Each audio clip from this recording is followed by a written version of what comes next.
Okay, good afternoon. My name is Jesus, and today I'm gonna explain my adjudication about the debate, which motion is this House believes that India should abandon its pursuit of strategic ambiguity in foreign policy. Um, okay, first of all, I'm gonna say the positions.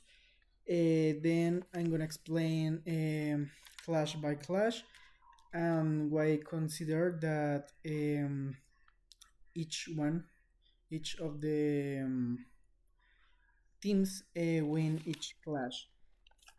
Okay, so first thing first, I consider that in first position is closing opposition, second one closing government, third one open opposition, and fourth one open government.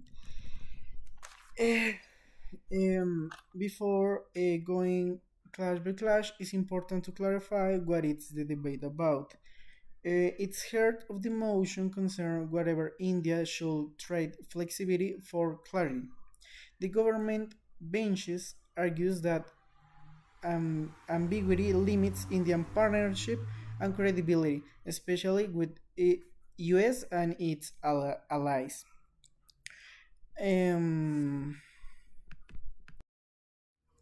Also, the motion says that that kind of ambiguity can bring some commitments about the Indian security, economic and global reputation.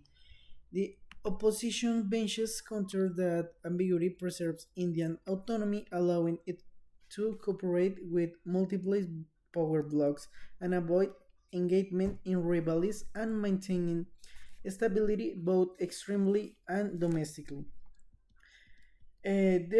Therefore, the key axes in this debate become predictable and allies buildings versus autonomy and flexibility.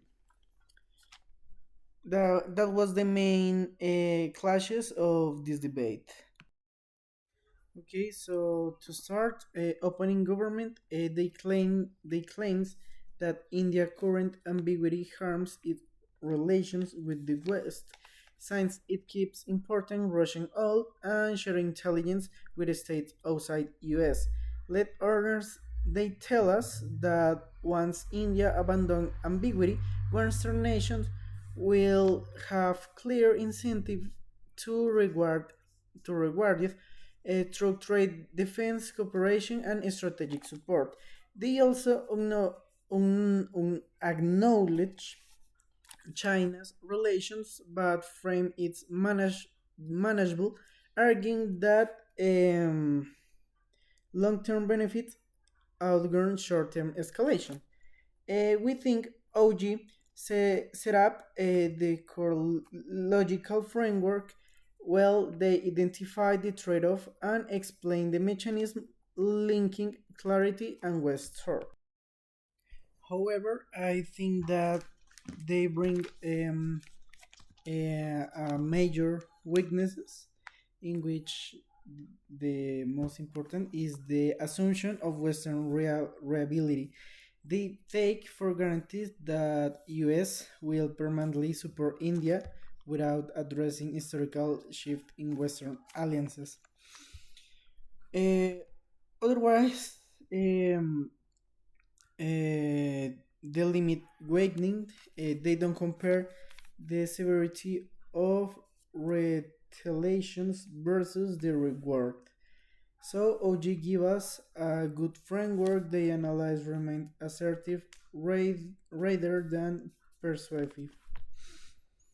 Okay, next, opening position opposition. Sorry.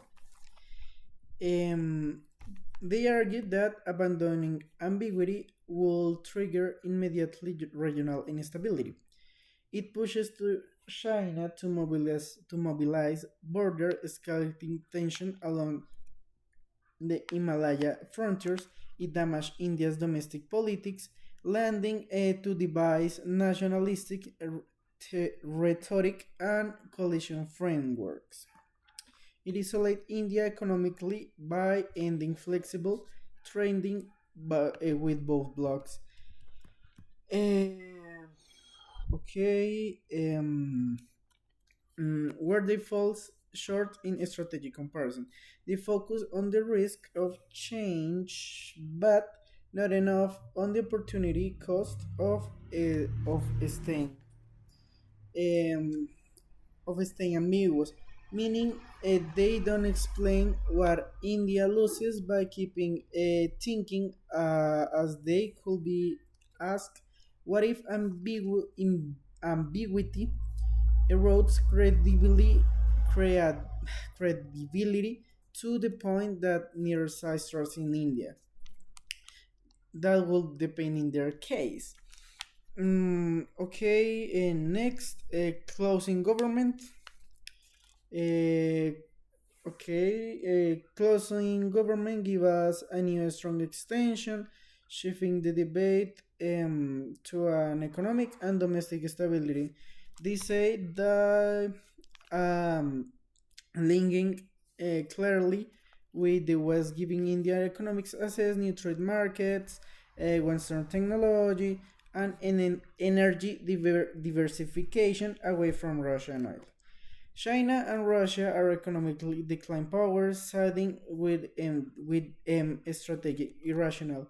Economic growth creates domestic stabilization, sorry, reducing radical and sustaining domestic governance.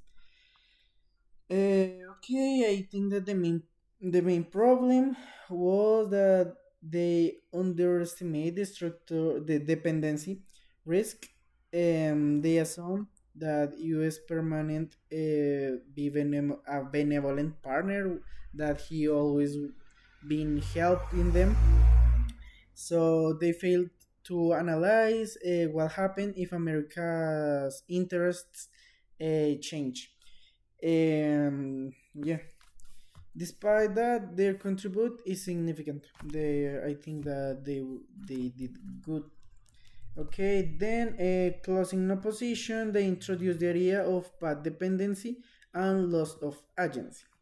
When India forms deep alliances with US, it gradually loses freedom to act independently.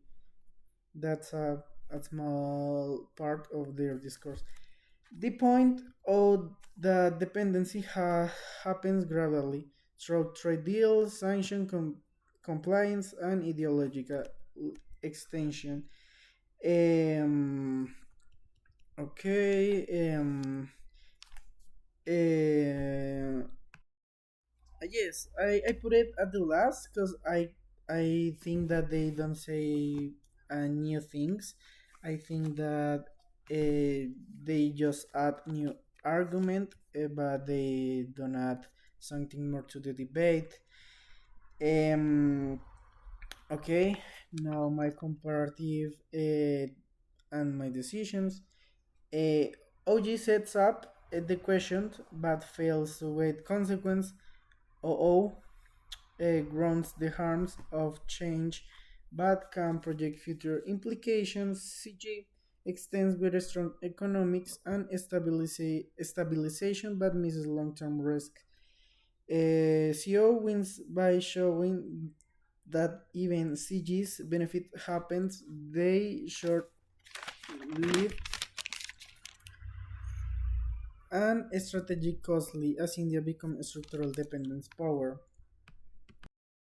Now I'm gonna explain the clashes between the houses or the teams, beginning with OO against OG. Okay, OG starts the logical change well, the clarity, then the trust, cooperation, but treats China relation as abstract. OO directly responds, they identify how relation manifests militarization, internal division, etc. OO also introduces domestic consequences, something OG never anticipated. I think that this clash wins OO. clearly wins the operations. A better explanation where stability matters more than symbolism. Then CG against CO. I think that CO won. Okay, CG extends against OG's trust argument into the company. CO absorbs reverbs. Yes, a linking bring trade, but trade create dependency. Okay. CO also contextualize the US behavior. CG never fully reboots par dependency. They only assert China and Russia are weak, which then doesn't answer why dependence of US is safe. So I think that CO won that clash. Okay, next one, OG versus CG. Okay, CG adds original extension, material, economic, domestic radicalism that OG never mentioned. OGs become a foundation, CG becomes the real procedure.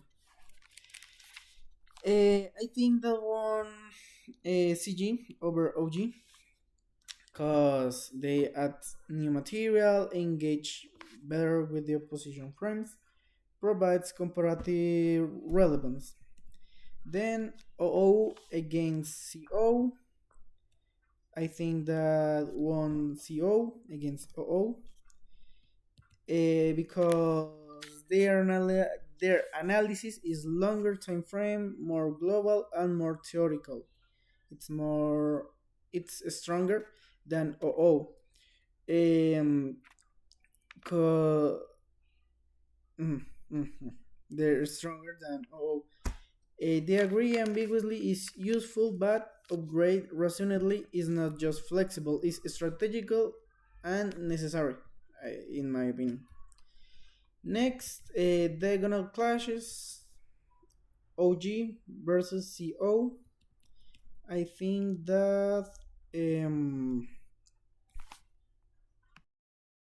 CO won the diagonal clash because they provide a huge level reason or meta-analysis. Yes, a huge level reason. Even OG's material outcomes happens. It's probably that happens more trade, tech access, India's foreign policy dependence. They they win not by denying OG's benefit, but by reframing that meaning benefit. On the other hand, we have the last clash, OO against CG.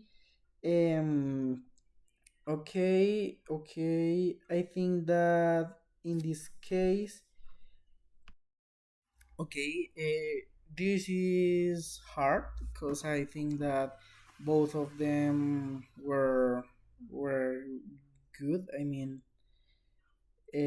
but I think that OO won this. I think that OO won this clash because I think that it's more grounded. Yeah, OO binding ambiguity will inflame China and destabilize India. I think that is more combines that the CG's argument that abandoning it will stabilize India's economy and democracy. I think that it's more relevant. The OO's argument are more probable. And that was all. Thank you.